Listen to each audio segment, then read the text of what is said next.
Da, da, da. Good morning, everybody. Sam here, live on YouTube, on Facebook, on United People's TV. And I've got a big smile on my face this morning because, as you can see from the title, from the thumbnail, the deal for Jadon Sancho is now very close. It's been a painful couple of years for United watching this transfer saga unfold piece by piece, tweet by tweet. But we are finally on the edge of signing Jadon Sancho. I'm going to run through all the updates coming from Germany, from the British press, Fabrizio Romano, everybody, to keep you bang up to date and explain to you exactly what has been going on with the Jadon Sancho situation. As always, you let me know in the comments where you are watching this live stream from. I'll try and give you as many shout outs as possible, but I get a good feeling about today's stream. I think it's going to be an exciting one. Look, we've got David watching from Thailand this morning. We've got Mauricio watching from Joburg. We've got Tom watching from Fiji. Wicked. Good morning to you, my friend. We've got Obina watching from Malaysia. We've got Oyaso watching from Italy and Rafael watching from Edinburgh. Reds all around the world. And it's great to do these live videos to get you all interacting. And as always, throughout the stream, please send me your super chats if you're watching on YouTube, because there's so many people commenting where you're watching it from that I can hardly keep up with you. And I can't really answer that many questions. But let's get straight into the deal and let's get straight to the meat of it. And it comes from Bild in Germany. Now, as I said before, it's important to follow the German press when we're looking at the Jadon Sancho situation, because that's what the story is going to break. Last night, they released this. Dortmund Sancho deal is about to close. Now it can go very quickly. And they're saying, according to Bild's information, Dortmund and United have converged in the battle for England's star. Obviously, this is Google Translate, so it's a little bit skew-with. But they're saying, look, the agreement is likely in the next few days. And that sparked a bit of an excitement on Twitter. And then Fabrizio Romano, as he always does, he got involved. It says, Man United is still negotiating for Sancho. No panic. All parties involved still confident and optimistic to reach the agreement in the next few days. Dortmund want 95 million euros. That's always been the price, hasn't it? United are working on add-ons and guaranteed payment and official bid structure. He went into a bit more detail. Said United are prepared to pay 85 million euros for Jadon Sancho. United confirmed the intention to include the add-ons and the payment structure now is being discussed. Personal terms and agent fees, they're not an issue. They're already done. But Dortmund is feeling closer. They still want 95. You skip on to what Jan Agerfjordtoft has said. The longest transfer saga seems to be coming to an end. The second offer is so close to the valuation of Dortmund that it will happen. Saying with absolute confidence that it's going to happen. And we skip on to what Bild said in a bit more detail. United's new offer for Jadon Sancho is 85 million euros, including bonuses, which is not so far anymore from what Dortmund want, which is 90 up front plus 5 in bonuses. Sancho is getting closer. And I think this is a bit of an update that we've been waiting on. We've been waiting for some real movement when it comes to Sancho because it's been stagnating. And I did a tweet yesterday and quite a few people disagree with it. I said, look, this is why we appointed John Murtough to be sort of director of football. You've still got Matt Judge, who's technically in charge of negotiations, but he's got a new boss. It's like getting a new line manager at work. The boss is now not Ed Woodward. The boss is John Murtough. And I was expecting these sort of things not to happen under John Murtough, but they still are. But we're on the verge of doing it. And this is a very important update, this one. This one is from the Times. Manchester United to land £77 million Jadon Sancho on a 5-year deal. This is a big update here. Manchester United are expected to complete a deal for Jadon Sancho next week. This is coming from Paul Hurst and Ian Whittle. Paul Hurst, very reliable. Strong reputation. Borussia Dortmund rejected an improved offer for the England winger yesterday, but sources say both clubs are willing to reach a compromise. And that is a new thing as well. Up until this point, it's been only Manchester United who had to compromise because Dortmund were not moving or budging whatsoever. Sounds like maybe finally there's some wiggle room from Dortmund. United's latest offer, they repeat the news here, 85 million. Dortmund want 90 million. Although this is an interesting part. Although the deal is imminent, a formal announcement may not be made until Sancho's participation in Euro 2020 is over, which probably means Tuesday evening after England get knocked out on penalties to Germany. So maybe it's not too far away. So it's exciting, man. This really is Sancho getting close. And it feels to me that one of the videos I'm going to be doing very soon is a here we go. That's how close it is to being finalized. Let's see where you're all watching this from, because there's plenty more here. We've got Abdulli watching from Tanzania on YouTube. Good morning to you. Got Anib watching from Pakistan over on Facebook. Good morning to you, my friend. We've got Kyle watching from Durban in South Africa. Good morning. Look at that. We've got Lurgo watching from London. And I'm sure there's plenty of England Reds here as well. We've got Louis watching from China. Good morning to you on YouTube. And we've got someone there. We've got Kiki, from Tennessee over on Facebook. Really is wicked. As I said, if you want to ask me some questions, keep firing in your super chats on YouTube. There's too many comments coming in. I can hardly keep up with them. And therefore, I will miss a lot of your questions. And it also helps the channel as well. And it does help me. So please send them in. We've got Davor watching from Bosnia. Good morning to you, my friend. Where's all the... Oh, my God, there's so many comments. Can't see him. There we go. Skip. But I'm now, at this point, I'm allowing myself to get excited about Jadon Sancho. I think as United fans, we've built up this natural block that we've got towards transfer rumours, transfers, because I'm sure there's other clubs that get treated like United do in the transfer market, but United is like sex. It sells. And therefore, if you can put United in a headline, you can link a player with United, it's probably going to be a more popular story than if you didn't link him to United. So therefore, we get a lot more pain because we're signing someone, we're not signing someone. We're getting used. We get used a lot in the transfer market. And unfortunately, it's left United fans with a bitter taste in the mouth in terms of the transfer market. And a lot of you will feel, and let me know what you think about this in the comments, actually. A lot of you will probably feel at the point that we signed Jadon Sancho that a lot of the excitement and the enjoyment of signing Jadon Sancho has sort of been sapped away because of how long it's taken to get pushed over the line, to get the deal finally done. Now, I agree on that to a certain degree because it has been painful. It's been unnecessarily painful when you think, look, why can't we just get it done? Why can't we just offer what Dortmund want? I understand that negotiations have to happen, that if United didn't do any sort of negotiations, other clubs would take us for mugs and just outprice us, which is kind of what they do anyway. But as soon as we see Jadon Sancho there holding up like Sergio Romero, remember how he held up that shirt?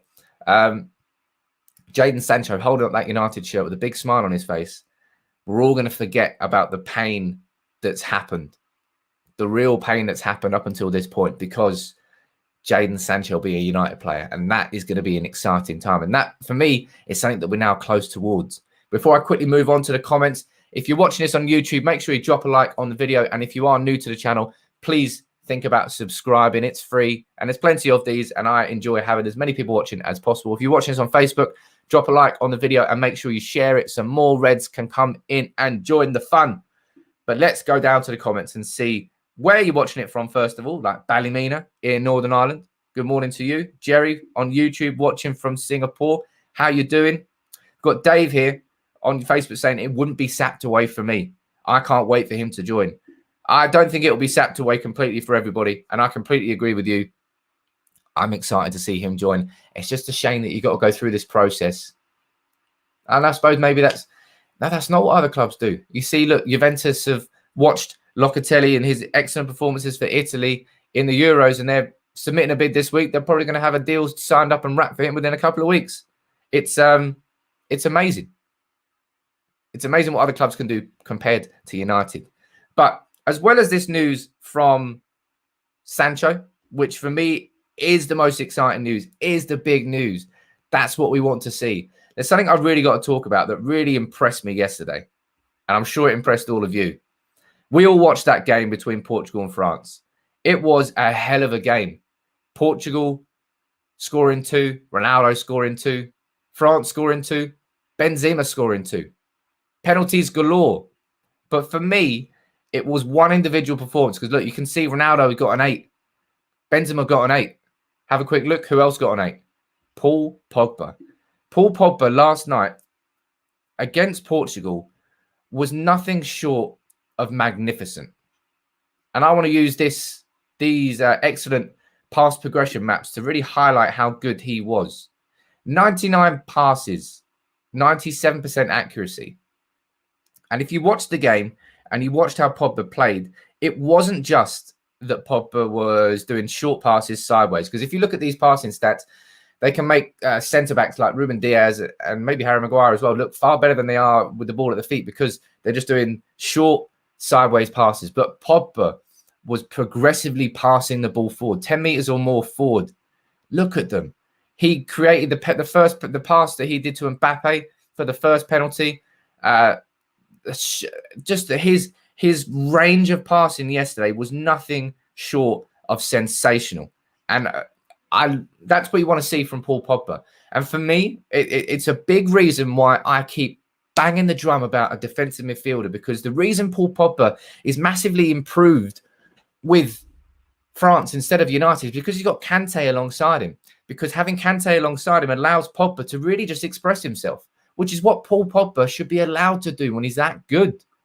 It's as simple as that. He shouldn't be tasked with winning the ball back. He's too good for that. And I think he knows that. And he gets that sort of freedom at France. He doesn't get it at United because we don't have that player. And that, for me, is a big reason why we need a defensive midfielder. A couple of super chats coming in, so I'm going to read them out for you here.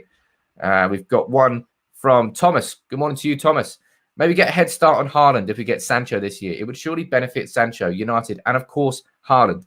Now, I don't personally think that Haaland is going to be leaving Borussia Dortmund this year, in the same sense that last year, Dortmund had a player in Sancho who they would sell if a ridiculous offer came in, but they didn't really want to sell him. That's the situation with Haaland this year. They've got a player that they know they're going to lose for 75 million next year because of his release clause. So if the big offer comes in this year, they'll take it, but they're not in a rush to sell him because they're going to have a whole year of Haaland. But something that we should do, absolutely, is take advantage of the fact that we've got Ole Gunnar Solskjaer as manager. And I've said this before. He brought him through. He was a manager of Molde when Haaland came in. He helped him become the young player that he was and sort of taught him plenty before he moved to Salzburg.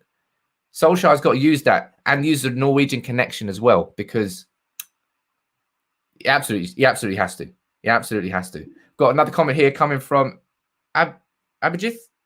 I hope I got the right, saying, yay, finally, I won't believe it until he holds the jersey, though. And look, I think that's a natural thing for United fans, for all of us, really, to sort of hold off the excitement until we can see him holding the jersey, because we've been let down too many times in the past with, who is it? Sergio Ramos.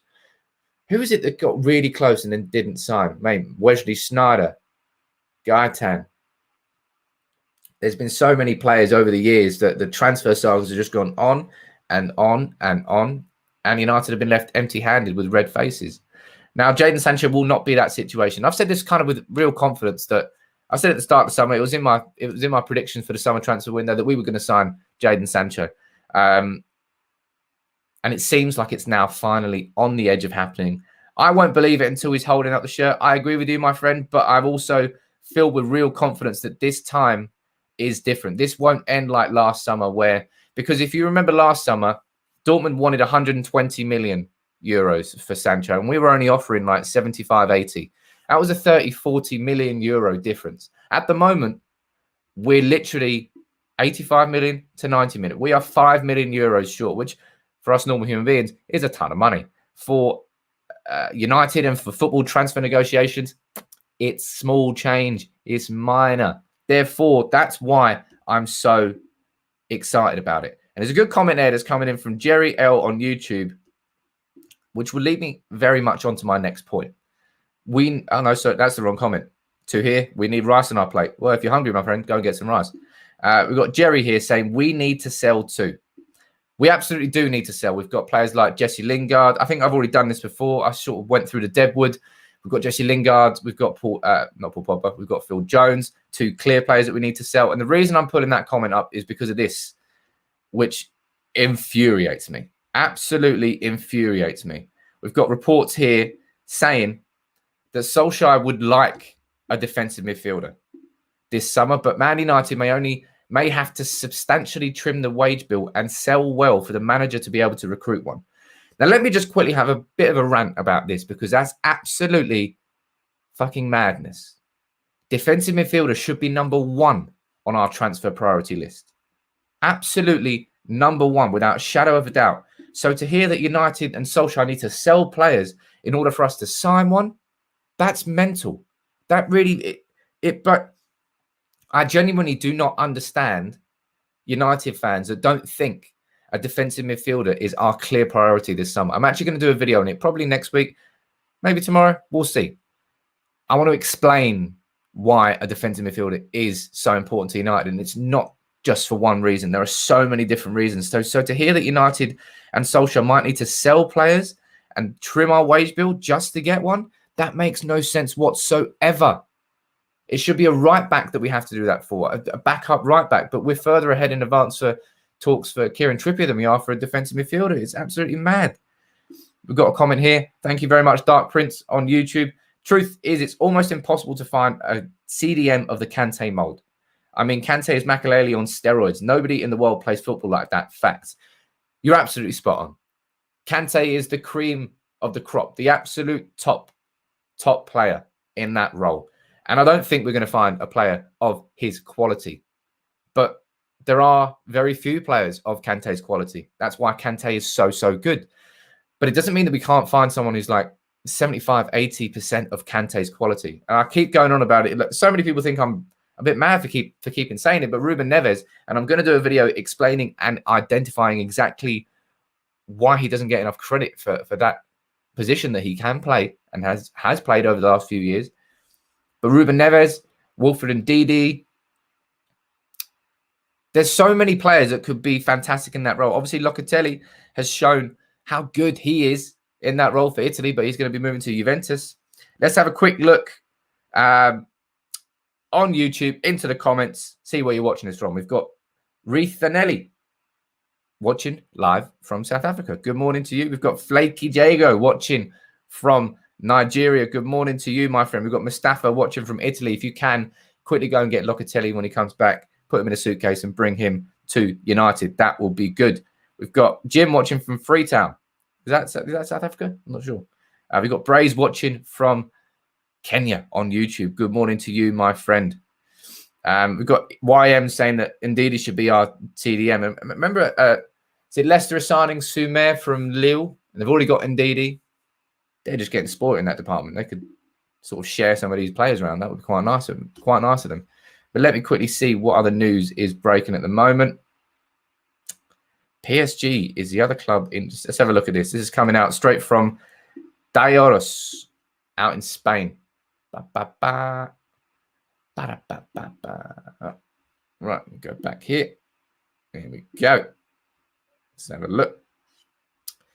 PSG is the other club from which Real Madrid expected movements on the issue of Raphael Varane, but the main bet right now is Man United. I spoke about Varane in quite a bit of detail yesterday and explained why I was excited about Varane now, whereas previously I wasn't, because I thought my feelings always were that I didn't think that Real Madrid were going to let Ramos and Varane go in the same summer, but I think it's more the fact now that Varane's only got 1 year left on his contract. They can't afford to lose him on a free. And it's a bit of the same situation with Man United and Paul Pogba. I think Paul Pogba's contract runs out next year. So United need to make sure that whatever happens this year, we get Pogba to sign a new deal. We've already lost him once on a goddamn free. We can't do it twice, surely. Got a comment here from Haller. Thank you very much. Watching from the Faroe Islands. What's the Faroe Islands like? Never been. Not sure I'll ever go. Maybe I will. Let me know what it's like. We've got Asuo watching from Ghana. Good morning to you, my friend. We've got Fabian saying get a proper English centre. Is that centre back or central defensive midfielder? I think you've mixed them there. And something I've said as well is I wanted to see a lot more from Rice than I've seen so far in these Euros to sort of really prove to me that Rice can play that single defensive midfield role. Unfortunately, for me, I haven't seen enough from Declan Rice thus far to tell me that he's worth 80, 90 million. And I hope he can prove it to me. And maybe I'm wrong, and maybe you don't really watch those players enough in a game to really see what they do. But so far, I really haven't been impressed by Declan Rice. If you're just joining me now, good morning. Where are you watching this from? Let me know in the comments. Make sure you fire in your super chats on YouTube. It's a big help. Let me quickly run through the news again for you. Dortmund Sancho deal is close. This broke in Germany last night in Bild, and it got people excited. Fabrizio Romano then followed up by saying United are still in negotiations for him. Dortmund want 95. That hasn't changed. And he goes on to say that the deal is now closer. You've got Jan Egerfjortoft. He's saying the saga is coming to an end. Dortmund feel like it will happen. And then you've got the Times this morning, or last night actually, saying that United are going to land Sancho on a 5-year deal and that Man United are expected to complete a deal for Jadon Sancho next week. That's the exciting part. That's why I'm saying the deal is now very, very close and it could be done. Let me quickly go back. We've got a super chat coming in here from Abhijit. Thank you very much, my friend. Chelsea signed Kante for 32.5 million, if I'm not wrong. What were we doing back then? He would be worth 80 mil if Rice is worth that much. Matic, look, Kante in hindsight's a wonderful thing. And there are certainly plenty of players in the last few years that United have massively missed out on in the transfer market. Kante's got to be the best and biggest example of him because of when he signed for Leicester. He went on to win the league, then he went to Chelsea, then he won the league, and now he's won the Champions League at Chelsea. He's won the World Cup with France. The guy's had a littered career since he's joined, but Leicester's scouting department at that point was fantastic. They had Mahrez, they pulled Kante out of obscurity. United typically haven't made many signings like that over the years. We've gone for players who are slightly more established. Apart from maybe Amad Diallo, someone you could say who falls into that category. That's more someone who's signed really for the excitement that he brings. But let's go down to the comments and see where you're all watching from. We've got Nick Wee watching from Singapore. Good morning to you, my friend. We've got Craig Sordens watching from South Africa over on YouTube. Good morning, Craig. Make sure you drop a like on the video if you haven't already.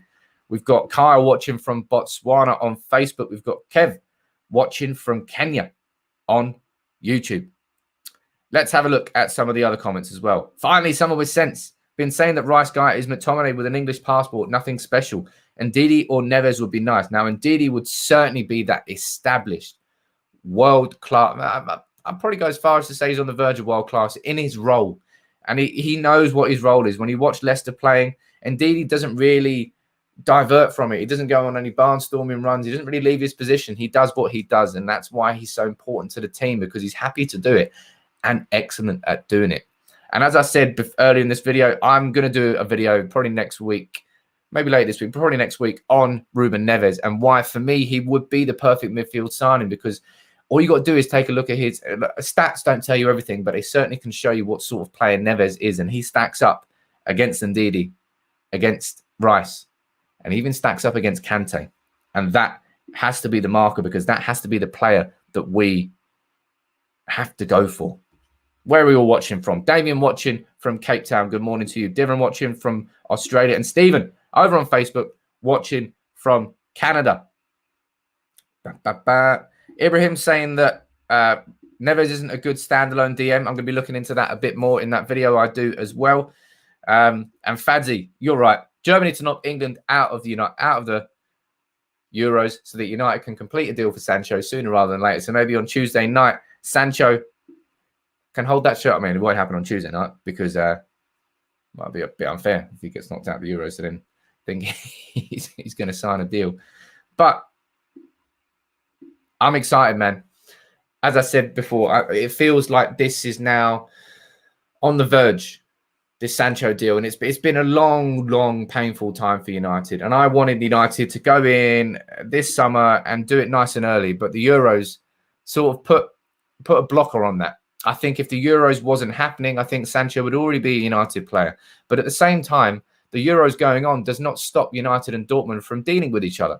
It doesn't stop us from negotiating with Dortmund and getting that deal done. So in that sense, you can't really use the Euros as too much of an excuse. I don't know. Maybe I'm being slightly unfair in saying that. But I'm excited now. And Sancho finally got some in it. I didn't know what Gareth Southgate was doing. Was it Jadon Sancho? What is he? I don't know what Sancho had done to piss Southgate off, but Sancho finally got some minutes in the Euros. I don't think he's going to be starting against Germany because of how good Bukayo, is it Bukayo? I think it's Bukayo. Saka was for England. Man of the match performance for the 19-year-old. He really is sensational. And Arsenal have got a fantastic player on their hands there. But Jadon Sancho, man, we're on the verge of doing it. And we need to do it. We need to push it fast because for me, Jadon Sancho is not the priority this summer. It's the most glamorous signing, sure, but we need a defensive midfielder more than we need Sancho, and we need a centre-back more than we need Sancho. So for United to go out and do those two big signings that we still have to happen, we need the Sancho deal done, because I think United have taught us over the last few years that we certainly do not do multiple deals at once. It seems like we do one or the other. Got Colin here with a comment on YouTube. Thank you very much, Colin. Locatelli or Neves seems good for United. I haven't watched enough of Locatelli. He's clearly going to be one of those players that comes out of the Euros with a much bigger reputation than when he went in. I think Calvin Phillips will do the same thing. Maybe two players who could be very good for United. But Ruben Neves, I've been saying Ruben Neves from last summer before. I've loved him. And 18 months ago, Ruben Neves would have cost us 70 million. Would have had no chance of signing him. He's only going to cost 35 million now. And if we're going to be spending like 20 odd million on Kieran Trippier, come on, spend 35 on him. Got Peachy saying, Sam, your thoughts on Kessie from AC. Quite a few of you have mentioned him, and rightly so, because how good was he against United in the Europa League in both legs? Really quite an impressive performance from Kessie, but I don't think that AC Milan will be selling, if I'm honest. And I haven't really seen him being linked. Oh, look, first person watching from Cambodia. Good morning to you, Dion. Where else are we watching this from? Got Dean watching from Gothenburg. Congratulations to Sweden. 3-2 winners against Poland last night. That was an exciting night of football, wasn't it? Maybe let's talk about the Euros for a bit. Let's see. Euro 2020. What are the fixtures we've got coming up now? Let's have a quick look at the fixtures. And as always, keep firing in the comments, keep firing in your super chats, and I will answer as many of them as possible. Wicked, just clicked an advert. Thank you very much. Euros website. Let's have a quick look at these then. Which of these games are you most excited about, people? Let me zoom in a little bit so you can see it a bit more. Wales playing Denmark. Probably back in, I don't know. Sorry, I'm back in Wales. Wembley, Italy against Austria. Italy all day. In Budapest, Netherlands playing Czech Republic. Will be an interesting game, that one. But you back Netherlands. Biggest game, certainly the round of 16. In Seville, Belgium against Portugal. You got to feel for Belgium, right? Because they finished on 9 points. They topped their group. They nailed it. And then they get Portugal. That's just unfortunate. 28th of June in Copenhagen, Croatia against Spain. I mean, Spain won 5-0 against Slovakia, but Spain have been absolutely pooped so far, really. Then you've got France against Switzerland in Bucharest. France all day. And then you got the big one. 29th of June, Wembley, England against Germany. Had to be, didn't it? Had to be. Back at Wembley, back where Gareth Southgate scored that, well, didn't score, missed that penalty back in Euro 96. Can it be redemption for Southgate? Everyone's hoping so, certainly. And then in Hamden, you've got Sweden against Ukraine. And I would back Forsberg, looks like one of the players of the tournament so far. Banging in goals left, right, and centre for Sweden. And he looks very, very exciting. So I'm excited to see what happens in these games. And looking at the bracket, I think it will be England against, if we can beat Germany, it'll be England against Sweden or Ukraine. So maybe we can play Sweden in the quarterfinal. That'll be exciting. Comment here from Abidis. Thank you very much, buddy. Keep sending these super chats. You're a big guy. Why I know Basuma talk or even Locatelli is good. I haven't. Again, Basuma is another player that I have just not watched enough of to really give a fair estimation of him. Locatelli, he clearly has impressed, but I didn't watch Sassuolo last season. You didn't watch Sassuolo last season. Maybe I can try and speak to somebody who did watch Sassuolo last season to see what sort of player he really is outside of these individual games we're seeing from him, because he's certainly been playing very, very well at Euro 2020. Special case saying Germany's going to smack England because their manager is too scared to play ball. Let's see what happens. Southgate set. Well, we haven't conceded a goal at Euros so far, but we've only scored 2. Top the group, 3 clean sheets. I mean, on paper, it's a sensational group, but when you watch these United games, sorry, not United games, I always do that. When you watch these England games, it certainly tells a different story. Got Kuma watching from the Glazer Mansion. What are you doing with the Glazer Mansion out? Is that South Africa? I think that's South Africa. Thank you very much for your super chat. But sod the Glazers. In fact, fuck the Glazers. Really, really fuck them. There was a video I saw the other day, actually. Let me try and pull this one up. This is definitely, you know, when you saw Joe Glazer saying that we're going to start doing things X, Y, Z. You know, we care about the club. You don't care about the club whatsoever. But this is, I suppose, something. But this is an example of maybe what they're trying to do to appease fans. From Webby over on YouTube, on Twitter, they are starting to paint Old Trafford. Rusty Old Trafford is finally getting a lick of paint. I mean, it's way overdue. But these are the sorts of, and the Glazers at one point as well were saying that, oh, look, we're spending 10 million X on improvements at Old Trafford, trying to pull the wool over United fans' eyes, because every year for the last 7 years, they've had to spend 10. That's the sort of the upkeep that Old Trafford requires every year. So they're trying to use that and say, look, we're actually spending 10 million, whereas they've always been spending 10 million. That's the absolute minimum. It's like doing the minimum amount of work for your coursework at school. That's what the Glazers are trying to sell this 10 million as. I'm going to have to do a video as well on the latest, on these numbers here. I'll pull them up quickly now, but I'm going to run through them in a real detail for you. Our financial results came out for Q3, sort of shows a bit of the impact of COVID-19. I'm going to run through all these numbers and graphs and explain them all to you in nice and easy detail. So if you are new on the YouTube channel, make sure you subscribe, because that's going to be coming next week. And make sure you drop a like on the video. If you're watching on Facebook still, make sure you drop a like too. But let's head down to the comments and make sure, please, you keep sending in your super chats. I love answering them. It helps the channel and it helps me. And I'm talking about Jadon Sancho, so I'm going to leave him on the screen there and go back to me full screen. Badoosh. Let's see where you're watching this from. Thank God, Sam. I hope that's your name because of me, but it probably isn't. You're watching from UAE. We've got Jackson watching from South Korea. Good morning to you. We've got Stanley watching from London. Good morning to you, my friend. Nice and sunny in England today, which is quite nice. Got Abdu watching from the Gambia, and we've got Shakila watching from Sri Lanka.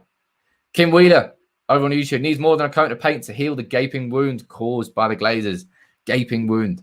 Excellent use of the word gaping. It's exactly what they've done to United. And we've got Istad watching from Sweden. All around the world. Swaziland. Cool. Got Mike Richard watching from Cornwall. Good morning to you down in Cornwall. I'm sure it's beautiful down there this week. But to finish off, Jadon Sancho. This is the big news coming from Paul Hurst, coming from the Times, a source that you can trust. United now are on the verge of completing that deal for Jadon Sancho. It's big news. I'm excited. This should be done next week. So at some point in the next few days, you're going to get me on a stream with a big smile on my face and hopefully a here we go in the title. That's what we're all looking forward to. And that's why this has been an exciting stream to talk about, because Sancho, it's getting close. Thank you all very much for joining in. If you are still here and you are new, please drop a like on the video on YouTube and on Facebook. If you're watching it on YouTube, please subscribe. Get involved in these interactive shows. I enjoy doing them. I enjoy watching where you're all watching this from, like Kings of Everything from USA, Ewan from Singapore, Antaman from Gambia, Khan watching from India, Umaru on Facebook watching from Sierra Leone. Hey, it's good fun, eh? But thank you all very much for your comments, as always. As I said, make sure you drop a like on the video. Make sure you subscribe if you're new. I'll be back later on today if there's any bigger news on Sancho. But enjoy your day. Thanks for joining in. And I will see you tomorrow morning at about 9:30. So make sure